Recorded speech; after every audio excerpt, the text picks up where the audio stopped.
جب اگلے سال یہی وقت آ رہا ہوگا، یہ کون جانتا ہے کون کس جگہ ہوگا۔ بچھڑنے والے تجھے دیکھ دیکھ سوچتا ہوں، تو پھر ملے گا تو کتنا بدل چکا ہوگا۔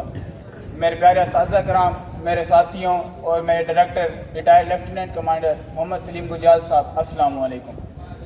جیسے کہ آپ سب کو معلوم ہے کہ آج ہم اس لمحے میں موجود ہیں، اس لمحے میں بیٹھے ہیں جو ہمیں اداسی بھی دیتا ہے اور خوشی بھی دیتا ہے۔ خوشی اس بات کی کہ ہم نے ایک اپنی زندگی کا اہم حصہ مکمل کر لیا ہے، اور اداسی اس بات کی کہ شاید اب روز وہی کلاسز، وہی شور، وہی مستیاں دوبارہ نہ مل سکیں۔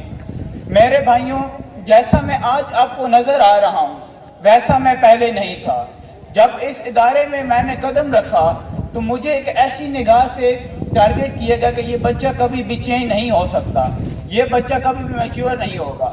شاید میں ہر ایک آدمی کا ٹارگٹ تھا اور وہ یہی سوچتا تھا کہ یہ انسان کبھی نہیں بدلے گا، لیکن میرے اساتذہ کی محنت اور میرے ادارے کی محنت نے آج مجھے اس قابل بنایا کہ میں آپ کے سامنے اپنی دل کی کچھ باتیں کہہ سکوں۔ میں آپ کا زیادہ وقت نہیں لوں گا کیونکہ میرے سینئرز، جونیئرز نے اور اساتذہ نے بھی آپ سے دل کی باتیں کہنی ہیں، لیکن میں آپ کا کچھ وقت ضرور لوں گا۔ میں جب اس اسکول میں آیا تو انتہائی انمیچور اور شرارتی بچہ تھا اور اپنا کام وقت پر مکمل نہیں کرتا تھا، لیکن میرے اساتذہ نے، میرے ادارے نے مجھ پر محنت کی اور میں آج آپ کے سامنے بول سک رہا ہوں۔ میں اس سب سے پہلا کریڈٹ اپنے والدین کو دیتا ہوں، کیونکہ دنیا میں جب آپ پر کوئی بھی انسان یقین نہیں کر رہا ہوتا تو آپ کے والدین آپ پر یقین کرتے ہیں، وہ آپ کو بھروسہ آپ پر رکھتے ہیں اور آپ کو وہ کانفیڈنس دیتے ہیں۔ دوسرا کریڈٹ میں اپنا ادارے کو دیتا ہوں، اور جنہوں نے مجھے اس عظیم ادارے میں پڑھنے کا موقع دیا۔ میں لیفٹیننٹ کمانڈر ریٹائرڈ سلیم صاحب کا بہت شکر گزار ہوں کہ انہوں نے اس علاقے کو ایک ایسے ادارے سے نوازا جو نہ صرف ہمیں کتابیں پڑھاتا ہے بلکہ زندگی کے کچھ اصول بھی پڑھاتا ہے جو ہمیں زندگی میں بہت ہی کام آئیں گے۔ ان جیسے اساتذہ اور ان جیسے ادارہ مجھے زندگی میں شاید پھر کبھی نہیں ملے گا۔ میں جب اس ادارے میں پہلی بار آیا تھا تو میں نے باہر لکھا پایا تھا کہ ہم اپنے بچوں کو امتحانوں کے لیے نہیں بلکہ زندگی کے لیے تیار کرتے ہیں۔ آج میں وہ بات محسوس کر رہا ہوں کہ واقعی ہمارے ادارہ انسان کو زندگی کے لیے تیار کرتا ہے۔ اگر میں اپنے اساتذہ کا اس پر نہ کروں بات تو شاید یہ تقریر ادھوری ہوگی۔ میں اپنے ادارے کے بہت سینئر استاد سر جاوید گنجال صاحب کا انتہائی شکر گزار ہوں کہ انہوں نے مجھے بولنے کے قابل بنایا۔ شاید جب میں خود پر بھی یقین نہیں رکھتا تھا، جاوید صاحب مجھ پر یقین رکھتے تھے۔ انہوں نے مجھے سپیچز کی طرف موٹیویٹ کیا، انکریج کیا، اور انہوں نے ہمیشہ میرا ساتھ دیا۔ ان کا اور میرا تعلق صرف شاگرد اور استاد کا نہیں تھا بلکہ وہ میرے لیے ایک مینٹر بھی تھے اور ان کی زندگی کے لیے سب سے بڑے سربراہ تھے۔ انہوں نے میری زندگی کو ایسا تبدیل کیا جیسا میں نے کبھی نہیں سوچا تھا۔ میں اپنی اس کامیابی کا بہت کریڈٹ سر جاوید صاحب کو دیتا ہوں۔ سر جاوید صاحب جیسے اساتذہ ہمیں بہت کم ملتے ہیں، شاید مجھے زندگی میں ان جیسے اساتذہ دوبارہ نہ ملیں۔ میرے دوسرے اساتذہ سر فیصل بریام صاحب، سر فیصل بریام صاحب میرے بلکہ ایک استاد نہیں بلکہ ایک اچھے دوست، بھائی تھے جنہوں نے مجھے ہمیشہ رہنمائی کی، میری بات سنی اور گائیڈ کیا۔ اگر میں اپنی تقریر میں اپنے دوستوں کا بھی نام نہ لوں تو شاید میری بات ادھوری رہے گی۔ میں نے اس سکول سے بہت یادیں بنائی جن میں میرے بہت سے دوستوں نے ساتھ دیا۔ اگر میں سب کا نام لینے لگ جاؤں تو شاید ٹائم کم پڑ جائے، لیکن میں اپنے کچھ دوستوں کا نام ضرور لوں گا، جس میں سب سے پہلے نام آتا ہے فیضان صابر کا۔ زندگی میں کچھ دوست ایسے بھی ہونے چاہیے جو آپ کی دل کی باتیں پڑھیں، وہ آپ کے چہرے کو پڑھ لیں کہ انسان کیا محسوس کر رہا ہے۔ میری زندگی میں اللہ نے ایسے دوست سے نوازا ہے جس کو میں فیضان صابر، جو میرا بھائی ہے، کچھ لوگوں سے خونی رشتے نہیں بھی ہوتے لیکن وہ دل کے بہت قریب ہوتے ہیں۔